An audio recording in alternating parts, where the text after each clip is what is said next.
15 minutes after the hour now, new statistics are confirming inflation has hit Americans from a number of angles. Increased demand for gasoline, for example, has driven prices up a dime a gallon since last Monday.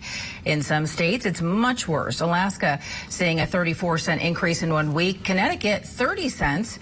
AAA is saying the national average for a gallon of unleaded gas is $4.59, and that is up 47 cents from what we were paying just a month ago. AAA says drivers in California are paying an average of $6.06 a gallon. And it is not just gas. We're also talking about the cost of housing going up, too. Rental prices in the United States hitting a new high. The national median rate last month was $1,827. That is a 16.5% rate hike, higher than 1 year ago. Realtor.com predicting if present trends continue here, the average price of a rental could eclipse $2,000 a month by August. And some analysts are saying the U.S. economy is heading for what some call stagflation. They say the Federal Reserve should have raised interest rates sooner, and the delay has made it harder to bring inflation under control. Two other factors in stagflation are rising prices and also short supply. With us now to offer insight into the current volatility of our economy is Garrett Boorojian. He is the managing partner and chief development officer for Wave Capital Partners. Garrett, thank you so much for joining us. Good to see you today. Good afternoon, Veronica. Great to see you as well. So, Garrett, go ahead and break this down in plain English. That word stagflation, I mean, it's getting thrown around a lot right now by experts. It's not a word we hear every day. So what is it, and how is stagflation impacting the U.S. economy? Well, it's potentially going to impact the U.S. economy, and it happened in the 1970s most prevalently. And it's when you have low GDP growth but high unemployment and high inflation.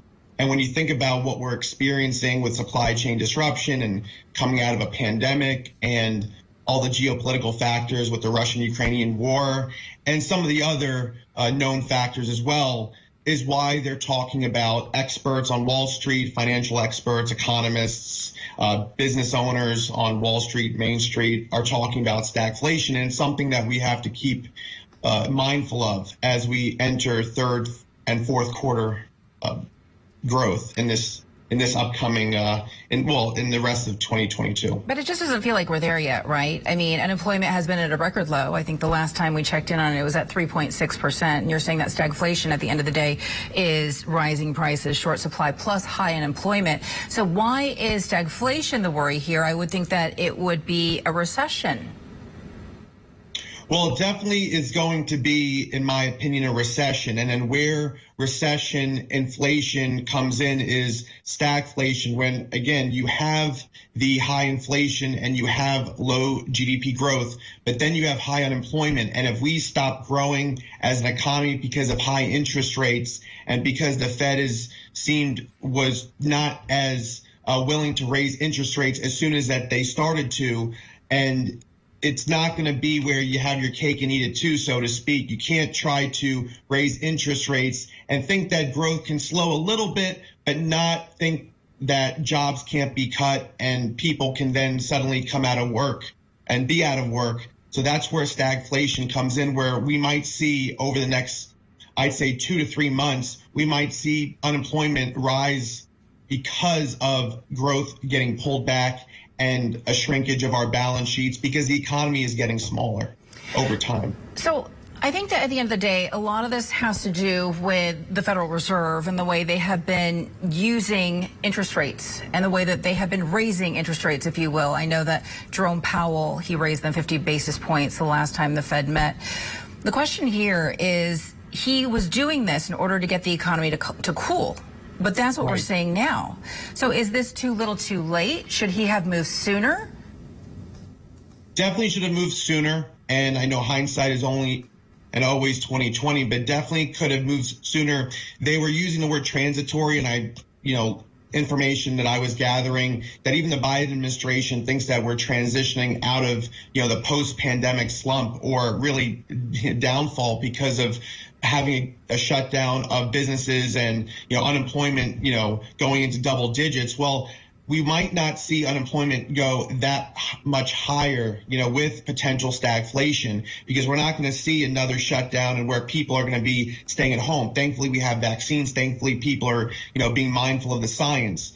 but we have to be very careful and monitor the situation because we see the volatility in the stock market. We see that, on any given day, Brent crude prices of oil can, go up and then drop back down depending on if, oil is being able to be accessible from the Biden administration releasing barrels of oil from the Strategic Petroleum Reserve. But again, we're seeing how geopolitical factors with the Russian-Ukrainian war, and potentially you're hearing something in the news about, would we ever, use military forces to assist Taiwan if there is an infiltration of forces from China? And we don't need another geopolitical war because anything that is something that's external could still affect us here at home. Right. So you're saying there are geopolitical factors at play. There is inflation. There is the pandemic. There is the war in Ukraine, the Russian war in Ukraine. So there are several factors that are on the table at the end of the day. And then you have the Fed saying, okay, well, the next time we meet, we may not just raise interest rates by 50 basis points. There may be a 75 basis point raise. So at the end of the day, it looks like a recession is definitely on the way. What can people do right now to protect their money? What should families be thinking about? Well, CPI that's consumer price index, and then core inflation is without, food and gas attributing to CPI. So consumer price index, consumer prices are the highest it's been in 40 years. So that's about at close to 8.3%. And then you have core inflation close to 6.2%. We don't factor in food and gas activity. So for the layman terms and for the people at home, be ahead of the curve. If you're going to try to cut costs, think about, competitive pricing, going to different locations for shopping, groceries, seeing if you can stay at home 2 to 3 days a week if your employment allows it, where you don't have to commute as much and put as much expense into gasoline, going to work and commuting from home to work.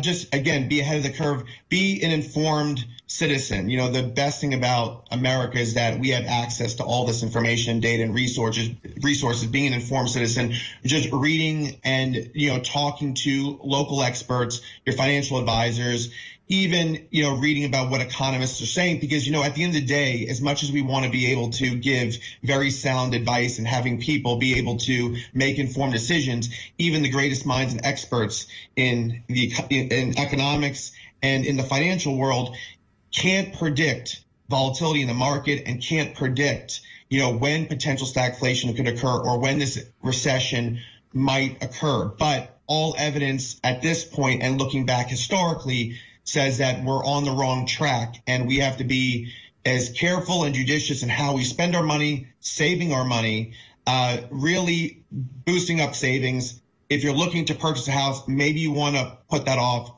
Find rental housing. Rental costs are up too. I know that it's very challenging for even like young families starting a family, determining where is the best place to live, where is the best school systems, really all the personal things that you really don't hear about, but it's more of a personal choice of, really how is the economy affecting me today? It's affecting everybody at a macro level, but how is it affecting me today? And what decisions can I make?